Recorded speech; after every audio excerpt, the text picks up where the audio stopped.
Hello everyone, welcome to शिक्षा treasure. आज हम क्लास 8 के साइंस का चैप्टर 4 मटेरियल्स, मेटल्स और नॉन मेटल्स करेंगे।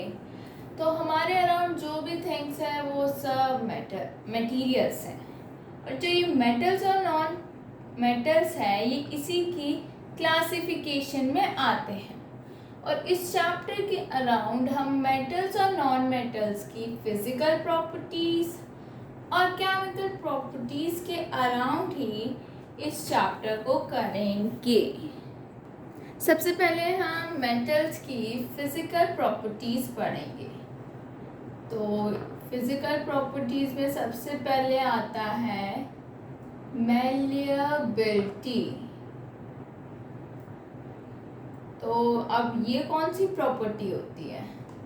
इस प्रॉपर्टी में जो मेटल्स होते हैं ना, वो थिन शीट्स में कन्वर्ट हो जाते हैं bye beating.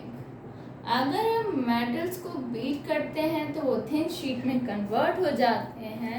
That property is known as malleability, and in that sense we can say metals are malleable. अब दूसरी जो प्रॉपर्टीज होती है इसकी, वो होती है सोनोरस। सोनोरस में क्या होता है, जब भी हम मेटल्स को टच करते हैं, उन पे टिंकलिंग करते हैं, तो दे प्रोड्यूस साउंड। ये जो वो साउंड प्रोड्यूस करते हैं, इस प्रॉपर्टी को हम कहते हैं सोनोरस। तीसरी होती है डक्टिलिटी। इस प्रॉपर्टी में क्या होता है, इसमें क्या होता है, जब भी हम बीट करेंगे अपने मेटल्स को, तो ये क्या होते हैं, ये वायर्स में कन्वर्ट हो जाते हैं। तो ऐसी प्रॉपर्टी जिसमें मेटल्स बीट करने पर वायर्स में कन्वर्ट हो, it is known as ductility. अब ये तो हमने बात की मैलिएबिलिटी, सोनोरस और डक्टिलिटी की, और हमें ये तो पता है मेटल्स हार्ड होते हैं, सॉलिड होते हैं। लेकिन सॉलिड में भी एक एक्सेप्शन होता है, that is mercury. Mercury room temperature में लिक्विड फॉर्म में प्रेजेंट होता है, बाकी सब जो मेटल्स होते हैं वो रूम टेम्परेचर में सॉलिड के फॉर्म में प्रेजेंट होते हैं। एक और इनकी प्रॉपर्टी होती है, वो होती है लस्ट्रस। लस्ट्रस मतलब इनके पास शाइन होती है, तो इस प्रॉपर्टी को हम बोलेंगे लस्ट्रस। ठीक है, ये तो बात। अब हम एक और आगे टॉपिक की बात करते हैं, वो होती है इसकी कंडक्टिविटी पे बेस्ड होती है। अब ये हमें पता है, ये जो मेटल्स होते हैं ना, ये गुड कंडक्टर होते हैं हीट और इलेक्ट्रिसिटी के। They are the good conductors of heat and electricity. तो ये कुछ बातें हो गई फिजिकल प्रॉपर्टीज ऑफ मेटल्स। अभी तो हमने बात की थी मेटल्स की फिजिकल प्रॉपर्टीज के बारे में। हम अब बात करते हैं नॉन मेटल्स की फिजिकल प्रॉपर्टीज के बारे में। मेटल्स तो थे लस्ट्रस, यानी वो शाइनी थे, लेकिन ये जो नॉन मेटल्स होते हैं ये होते हैं डल, अपीयरेंस में बहुत डल होते हैं। उनमें उनके पास प्रॉपर्टी थी मैलिएबिलिटी और डक्टिलिटी थी, जिसमें जब भी हम उन्हें बीट करते हैं या वो शीट्स में कन्वर्ट हो जाते हैं या फिर वायर्स में। यहाँ जो नॉन मेटल्स होते हैं, अगर हम उन्हें बीट करेंगे तो वो एक पाउडरी मास में कन्वर्ट हो जाएंगे। मतलब they are not malleable and they are not ductile. और ये पुअर कंडक्टर होते हैं हीट और इलेक्ट्रिसिटी के, और they are also non sonorous. मतलब जब भी हम इन पे कोई भी टच करेंगे तो इनमें से कोई भी साउंड प्रोड्यूस नहीं होती, so they are non sonorous in nature.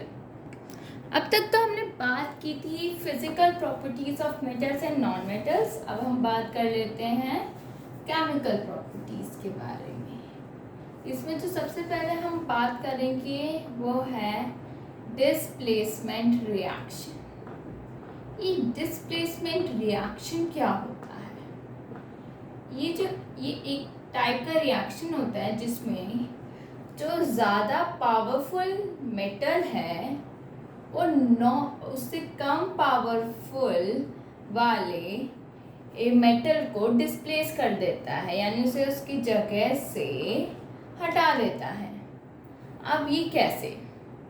अगर हम बात करें, हमने लिया जिंक, उसे हमने मिक्स किया कॉपर सल्फेट में, तो अब इसका क्या होगा? इन दोनों को अगर हमने मिक्स किया तो हमने देखा कि जो कॉपर है वो लेस रिएक्टिव है, और बात करें अगर जिंक की तो वो मोर रिएक्टिव मेटल है।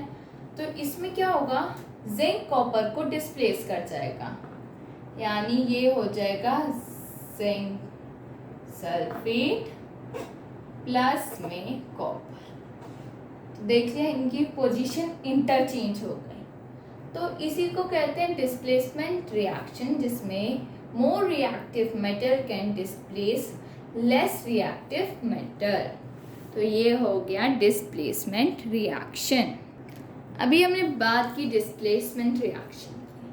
अब हम बात करेंगे कि मेटल्स और नॉन मेटल्स जब ऑक्सीजन, वाटर या फिर एसिड बेस के साथ रिएक्ट होते हैं तो वो क्या फॉर्मेशन करते हैं? जब भी मेटल ऑक्सीजन के साथ रिएक्ट करते हैं, दे फॉर्म मेटल ऑक्साइड। और ये जो मेटल ऑक्साइड होता है इसका नेचर होता है बेसिक। और एग्जाम्पल के तौर पे अगर हम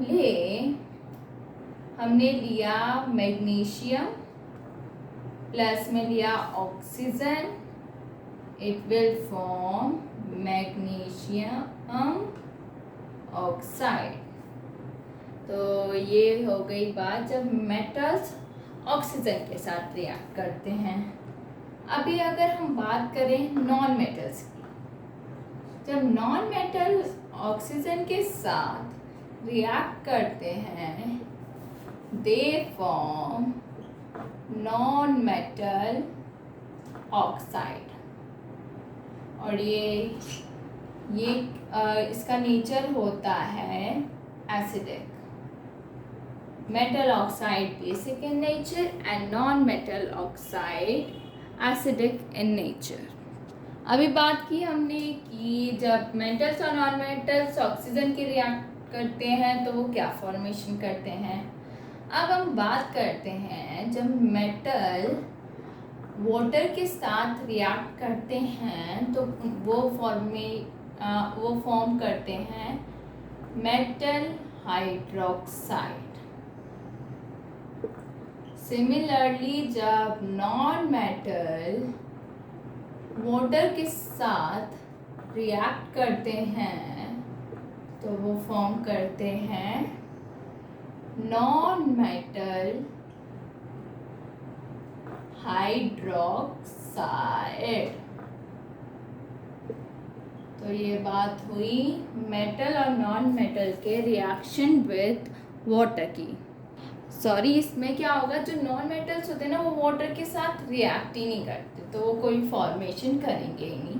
सिंपली जो मेटल है जब वाटर के साथ रिएक्ट करेंगे तो मेटल हाइड्रोक्साइड हो जाएंगे, लेकिन नॉन मेटल्स हैं वो वाटर के साथ रिएक्ट ही नहीं करते। अब बात करते हैं मेटल्स और नॉन मेटल के रिएक्शन विद एसिड की। हमने पहले बात की थी जो नॉन मेटल्स होते हैं वो तो एसिडिक होते हैं नेचर में। अब अगर एसिडिक नेचर में है तो वो एसिड के साथ रिएक्ट नहीं करेंगे, लेकिन जो मेटल्स होते हैं वो बेसिक इन नेचर होते हैं, वो एसिड्स के साथ रिएक्ट करते हैं। और जब मेटल्स एसिड के साथ रिएक्ट करते हैं तो वो सॉल्ट और हाइड्रोजन गैस का फॉर्मेशन करते हैं। ठीक है, तो सिंपली हमें ये ध्यान रखना है, अगर वो एसिडिक है तो सिंपल सी बात है वो एसिड के साथ रिएक्ट नहीं करेगा, लेकिन वो बेसिक है इसलिए वो एसिड के साथ रिएक्ट करके सॉल्ट और हाइड्रोजन गैस का फॉर्मेशन कर रहा है। अभी हमने देखा एसिड के साथ क्या रिएक्शन होता है, अब हम देख लेते हैं बेस के साथ। बेस के साथ जब मेटल्स रिएक्ट करते हैं तो सेम वही सॉल्ट प्लस हाइड्रोजन गैस का फॉर्मेशन करते हैं। और अगर हम बात करें नॉन मेटल्स के साथ, नॉन मेटल्स के साथ जो रिएक्शन होता है वो बहुत कॉम्प्लेक्स है और आपकी अभी क्लास में इसके बारे में कोई भी डिटेल इंफॉर्मेशन नहीं है, बस ये रिएक्ट ज़रूर करता है लेकिन it's reaction is very complex. आज के इस चैप्टर में हमने मटेरियल्स, मेटल्स और नॉन मेटल्स के बारे में पूरी डिटेल्ड इंफॉर्मेशन देखी। अगर आपको इससे रिलेटेड कोई भी डाउट हो तो आप कमेंट बॉक्स में जाके कमेंट करें, और अगर आपको ये वीडियो पसंद आई हो तो इसे लाइक करें और चैनल को सब्सक्राइब करना ना भूलें। Thank you.